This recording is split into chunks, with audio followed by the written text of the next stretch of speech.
कभी तो गोपी बन के कृष्ण को ढूंढते हैं, कभी खुद ही कान्हा बन जाते हैं। हर घट घट में, हर भक्तों के मन में कभी भगत को भक्ति का दान दे रहे हैं, कभी किसी को राज करा रहे हैं। आपे जगत उपायदा मेरा गोविंदा, हर आपे खेल खेले बहुरंगी जियो। ये जगत सब सृष्टि की रचना करने वाला, कण कण में बसने वाला भी तू ही है। ये जो खेल हो रहा है, कभी कोई राजा बन रहा है, कोई भीख मांग रहा है, कोई राज कर रहा है, कोई नाम जप रहा है, कोई घर में आराम कर रहा है, और आप बड़भागी यहाँ पर सुखमनी साहब का पाठ कर रहे हो। ये भी चोज है ना, ये भी सदगुरु सब खेल कर रहा है। मन के अंदर आके उद्यम आपको करना है साथ संगत जी। गुरु गोविंद सिंह जी के साथ एक बार भाई नंदलाल और कुछ सिख बाहर चले गए, घोड़े पर सब दूर जा रहे थे। भाई नंदलाल जी ने बहुत कविताएं लिखी हैं गुरु गोविंद सिंह जी के लिए, बहुत प्यार था। उनका नाम बार बार आता है कि नाम जपिया तो नंदलाल ने, एक शब्द भी बना है, तेरा नाम जपिया भाई नंदलाल। वो हमेशा निहारते रहते थे, गुरु गोविंद सिंह जी में पूर्ण परमात्मा उन्हें नजर आते थे। सिखों के साथ चले गए छोजी प्रीतम, सोचा कि चलो एक सवाल करते हैं। सभी सिख साथ में थे, भाई नंदलाल भी थे, दूर घोड़े पर शिकार पे जा रहे थे। गुरु गोविंद सिंह जी ने, महाराज ने एक पत्थर हाथ में लिया, पत्थर को कुछ देर अपने हाथ में रखा, उछाला और फिर दरिया में फेंक दिया। और सभी सिखों से सवाल किया कि बताओ मेरे हाथ में क्या है। तो सभी ने बोला कि ये पत्थर है आपके हाथ में, और अब ये दरिया में चला गया। थोड़ी दूर आगे गए, फिर से गुरु गोविंद सिंह जी ने एक पत्थर उठाया, हाथ में लिया, थोड़ी देर हाथ में रख के फिर फेंक दिया दरिया में। फिर से सवाल किया सिखों से, सिखों मेरे हाथ में क्या था और क्या फेंका? तो बोले आपके हाथ में पत्थर था और आपने पत्थर फेंका। तीसरी बार भी सिखों ने यही जवाब दिया। तो अब भाई नंदलाल जी की बारी आई, जो बड़े प्रेम से गुरु गोविंद सिंह का ये चोज देख रहे थे। वो कहने लगे, गुरु गोविंद सिंह जी, भाई नंदलाल जी आप बताओ कि मेरे हाथ में क्या था और ये क्या है जब चौथी बार पत्थर उठाया। कहने लगे, तुम्हारे हाथ में सब सृष्टि की रचना है, सब कुछ तुम्हारे हाथ में है गुरु गोविंद सिंह जी। जो चीज आपके हाथ में आई वो पत्थर नहीं है, बहुत ही अमूल्य है। तुम तो पूरी सृष्टि के कर्ता धर्ता हो। जब तक आपके हाथ में कुछ है उसकी कीमत नहीं लगाई जा सकती। वो पत्थर नहीं है, अमूल्य हीरा है। और जब वो दरिया में गिर जाता है तब उसकी कोई कीमत नहीं रह जाती। इसका मतलब है कि जब तक आप गुरु के हो, गुरु की उपमा करते हो, पाठ पढ़ते हो, वाणी पढ़ते हो, कीर्तन में आते हो, गुरु के हो जाते हो, तो आपकी कीमत बहुत बढ़ जाती है। और जब गुरु से बेमुख हो जाते हैं हम, जो पाठ नहीं करते, जब तक नहीं करते, संगत में नहीं आते, बड़भागी सत्संग परापत, वो बड़भागी होते हैं जिन्हें साथ संगत मिलती है। तो जब संगत में आते हैं तो हमारी कीमत बढ़ जाती है। माघ का महीना चल रहा है साथ संगत जी, बहुत कुछ संत मस्कीन जी ने इतना कुछ बताया है माघ महीने का। माघ मजन संग साधुआ ढूंढ कर स्नान, माघ मजन संग साधुआ ढूंढ कर स्नान, हर का नाम धियाए सुन सबना नूकर दान। ये माघ का महीना जो 14 तारीख से चालू हुआ। कुंभ का मेला आपने सुना ही होगा, 12 साल के बाद लगता है कुंभ का मेला। क्यों लोग इतने जाते हैं, हिंदू लोग इतने आपने देखे होंगे। कुंभ के मेले में स्नान करने का क्या फल है? 12 साल के बाद लगता है। एक बार स्नान करने से 12 वर्षों का फल मिलता है। इसीलिए देखा है ना कितनी भीड़ होती है कुंभ के मेले में। दूसरा कारण ये है, सब तरह के साधु जो कभी बाहर भी नहीं निकलते, तपस्या में अपनी गुफाओं में बैठे रहते हैं, वो उस वक्त कुंभ के मेले में ही आपको नजर आएंगे। उनकी धूड़ी पड़ती है स्नान में। तीर्थ स्थानों का क्या फल है? तीर्थ स्थानों की महिमा अपने आप नहीं बनी, सब साधुओं ने बनाई। जहाँ पर साधु के चरण पड़े वो जगह तीर्थ स्थान हो गई। मौनी बाबा ने मानसरोवर बनाया, चरण पड़े, जहाँ पर साधुओं के चरण पड़े। तो बोला माघ मजम संग साधुआ दूरी कर स्नान। इस महीने में साधुओं का संग करके तुमने नाम जपना, सिर्फ नाम। हर का नाम ध्याय सुन सबना नुकर दान।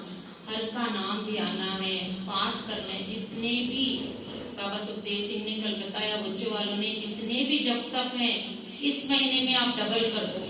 एक जपजी साहब करते हो 2 कर दो, 4 करते हो 8 करो, सुखमनी साहब 1 पढ़ते हो तो 2 पढ़ो।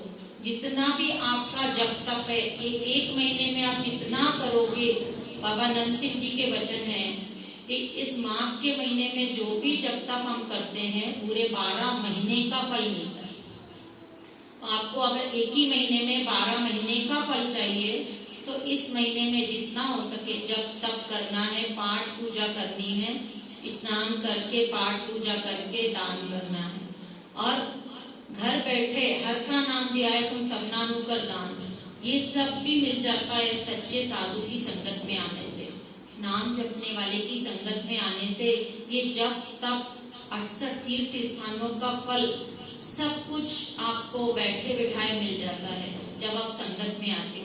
कौन सी आत्मा जुड़ी है, सुखमनी साहब में रोज पढ़ते हैं हम, सात की महिमा वेद न जाने, सात की शोभा सात बन आई, नानक सात प्रभ भेद नवाई। सात की उपमा कहीं नहीं जा सकती, सात की शोभा सात बन आई। सात ही जानता है कि सात की शोभा क्या है। नानक सात प्रभ भेद नवाई, अभी पढ़ा हमने। साधु में और भगवान में कोई भी अंतर नहीं है। बोले ना, हर जन तो एक है, विचार कछना है, जलते उपज तरंग जीव जली बिके समाए। एक जल में उठने वाली तरंग और नदी में कोई फर्क है? अगर एक लोटे में पानी लेके हम नदी में डाल दें और फिर से वो पानी को निकालने जाएं तो क्या आप निकाल पाओगे वही पानी? वो पानी तो पानी में लीन हो गया। ऐसे ही साधु जन, नाम से जुड़े हुए भक्त जन भगवान के नाम में लीन होते हैं।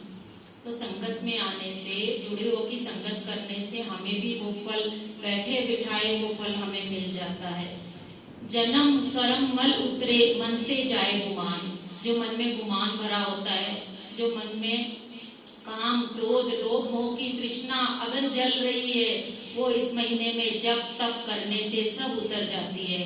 काम क्रोध न मोहिए इनसे लोभ सुआन। जो लोभ में हम पड़े हैं, माया के लोभ में ही पड़े हैं ना, तभी तो संगत में नहीं आते।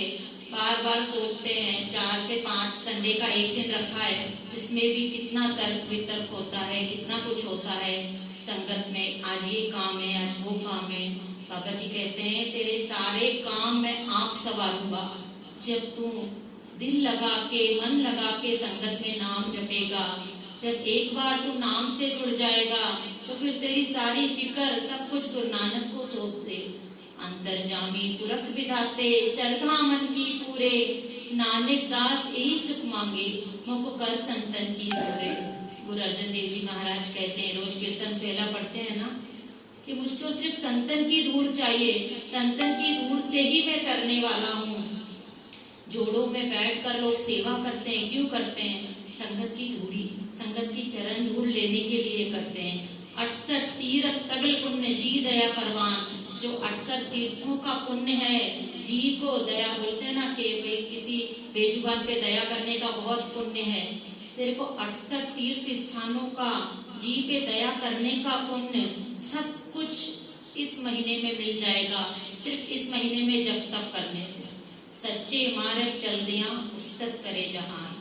आप सत्संग में आते हो, सच्चे मार्ग पे चलते हो, रोज गुरु का वाणी पढ़ते हो, तो जहान अपने आप आपकी उस्तत करेगा, उसकी शोभा अपने आप होती है। जेको अपनी शोभा लोरे सात संग हौ में छोरे। सात संग में आने से, संगत में आने से मन निर्मल हो जाता है, अपने आप हौ में धीरे धीरे धीरे चली जाती है। हट करके किसी भी चीज को नहीं निकालना। बाबा जी कहते तू अपना काम कर, संगत में आके सिर्फ नाम जप, संगत की चरणों की धूल लगेगी, अपने आप तेरे सारे कर्म धुलते जाएंगे। गुरुद्वारों में सेवा करो, चालू की सेवा, बर्तन की सेवा, कर्म झड़ जाएंगे। बर्तन की सेवा से जो ये सब करेगा उसे कुछ भी तीर्थ स्थानों में जाके स्नान करके पाप धोने की जरूरत नहीं है। सब कुछ तेरा इस माघ के महीने में हो जाएगा। तो जो भी नाम जपने वाले हैं उनकी संगत में आने से जपे हुए नाम का आपको डबल 2 गुना पुण्य पड़ेगा। गुरु अर्जन देव जी महाराज ने इस माघ के महीने का संत मस्कीन जी ने बताया। बहुत बहुत बहुत फल है। साथ संगत जी, संगत में आया करो, नाम जपा करो। पता नहीं किसके सदके, किसके एक अक्षर बोलने से आपकी जिंदगी बदल जाए। एक जमादारनी राजा के घर में नौकरी करती थी, रानी की सेवा करती थी। जिस रानी की सेवा करती थी वो रानी बहुत सुंदर थी, उसके लिए ये अलग से नौकरानी रखी हुई थी। एक दिन वो बीमार पड़ गई तो पति को कहा कि आज मैं जा नहीं पाऊंगी रानी की सेवा में, आज के दिन मेरी ये ड्यूटी तू कर दे। पति ने बोला ठीक है। जमादार आया और रानी की सेवा में लग गया, जो भी उसके घर के काम थे।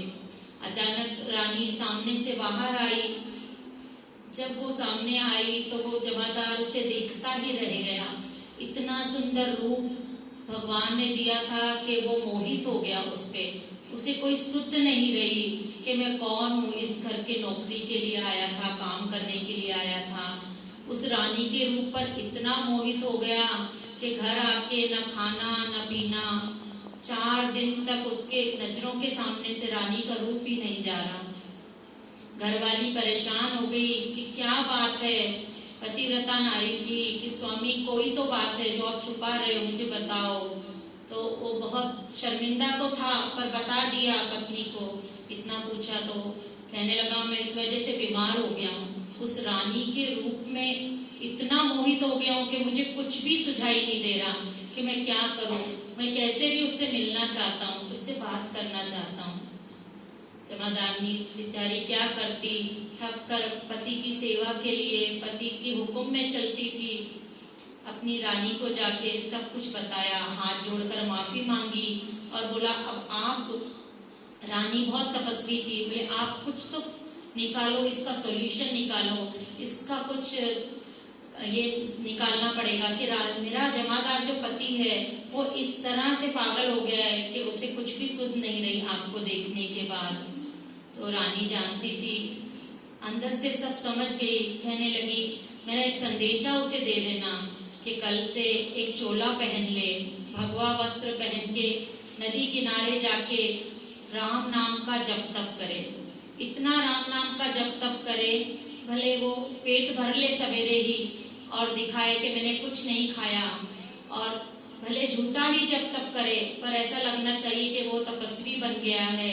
नदी किनारे से उठे ही ना, जब वो बहुत तपस्या हो जाएगी, उसका नाम हो जाएगा, तब सब उसके दर्शन को जाएंगे, फिर राजा भी जाएगा और मैं उस वक्त जब राजा का हुक्म होगा तब उससे मिलने जरूर आऊंगी। ऐसा प्यार में पड़ा था वो कि इस वासना में लीन हो गया था कि सिर्फ रानी से उसे बात करनी थी। इतनी बड़ी बात मानने को तैयार हो गया साथ संगत जी। उसने दूसरे ही दिन चोगा पहन लिया और नदी किनारे तपस्या पे चला गया। सिर्फ राम का नाम जप रहा है, आंखें बंद हैं जैसा रानी का हुक्म था। इसी एक लालसा में कि कितने दिन भी लग जाएं, रानी मेरे पास आएगी, मेरे से बात करेगी, वो सपना पूरा होगा। और ऐसे ही झूठे झूठे झूठे नाम जपते जपते कब वो लीन हो गया उस परमात्मा में। राम का नाम जपते जपते सुध की न सुध रही, सुध बुध सब चली गई उसकी, सिर्फ राम का नाम ही याद रह गया। अपने आप चलते ना, सच्चे मार्ग चलते हैं उस्तत करे जहान, अभी पढ़ा आपने सुना। तो फिर जैसे ही सबको पता चला कि कोई साधु आया है, वो पूरा दिन रात नदी किनारे इतनी तपस्या कर रहा है, किसी से बात नहीं करता। बाद में उसने सच में खाना पीना छोड़ दिया। सब जैसे जैसे उसकी उपमा फैल गई, लोग आने लगे, उसकी उस्तत चारों तरफ होने लगी। राजा तक बात आई, राजा ने सबको अपने साथ लिया, दरबारियों को, और दर्शन को आया। राजा ने देखा सच में साधु तो तपस्वी दिखता है। घर आके रानियों को हुक्म दिया, और चौथी रानी को भी हुक्म हुआ कि कल आप भी अपनी दासी के साथ उस साधु के दर्शन कर आओ, बहुत पुण्य मिलेगा। रानी तो सब जानती थी। वो दासी को साथ लिया और दूसरे दिन दर्शन को आई तो उसकी आंखें बंद थी, राम के नाम में लीन था, कोई सुध नहीं थी उसे। उसका रूप रंग सब बदल चुका था। चेहरे पर एक ऐसा तेज था, परमात्मा के रंग में रंग गया था। रानी ने कहा, आंखें खोल, मैं वही हूँ जिसने तुझे ये सब ढोंग करने को कहा था। आज मैं खुद चल के तेरे पास आई हूँ, आंखें खोल और मुझसे बात कर, तेरी इच्छा पूरी हुई। उसने आंखें भी नहीं खोली। बोला, माता मैं तो जानता भी नहीं कि तू कौन है, बस इतना जानता हूँ कि तूने मुझे इस नाम से जोड़ दिया। मेरी कौन सी लालसा थी वो मर चुकी है, अब सिर्फ एक ही लालसा है। सब वासना मैं तोड़ चुका हूँ, उन बंधनों से मैं बाहर आ गया हूँ।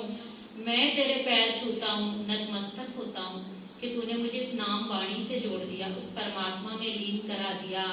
मैं अपने आप पर बहुत शर्मिंदा हूँ उस बात के लिए, लेकिन बहुत शुक्रगुजार हूँ तेरा कि उसके सदके मैं परमात्मा में लीन हो गया, परमात्मा से जुड़ गया।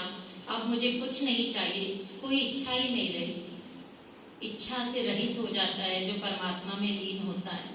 तो देखा आपने, एक छोटी सी वासना के सदके ही सही तो जुड़ जाता है इंसान। तो सात संगत माह का महीना, फिर हम बोलेंगे रोज आया करो, आमसरोवर में हाजिरी भरो, यहाँ हाजिरी भरो, जहाँ संगत में मन लगे हाजिरी भरो। लेकिन ये महीने में इतना जप तप कर लो, इतना नित्य बढ़ा लो कि 12 महीने आपका पूरा सफल हो जाएगा। बाबा नंद सिंह जी के वचन है, 12 महीने का फल सिर्फ इस एक महीने में। 14 तारीख से चालू हुआ महीना, अगले महीने तक आप जितना नित्य कर सकते हो, जितना नाम जप सकते हो। गुरु गोविंद सिंह जयंती आ रही है, सबने मिलके चौपाई साहब के पाठ करने हैं।